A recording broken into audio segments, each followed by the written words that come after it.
attaching our trim. When setting up to attach our trim, we first need to set up our clamp, our side, and our trim piece. Next, we're going to run a bead of glue down the side of our trim, and then we're going to spread that around so that it'll hold just a little bit better. Once that glue has been spread around, we're going to flip up our trim piece and pull it close to our clamps. Next, we're going to secure our clamp and tighten that down. And you want to leave just a little bit of a lip above and below because we're going to trim that off later.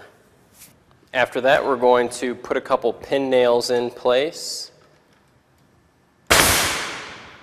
just to hold that trim securely so we can take our clamps off sooner and move on to the next piece a little bit quicker. And once you get that trim pin nailed on, you can take a damp paper towel and wipe off any excess glue.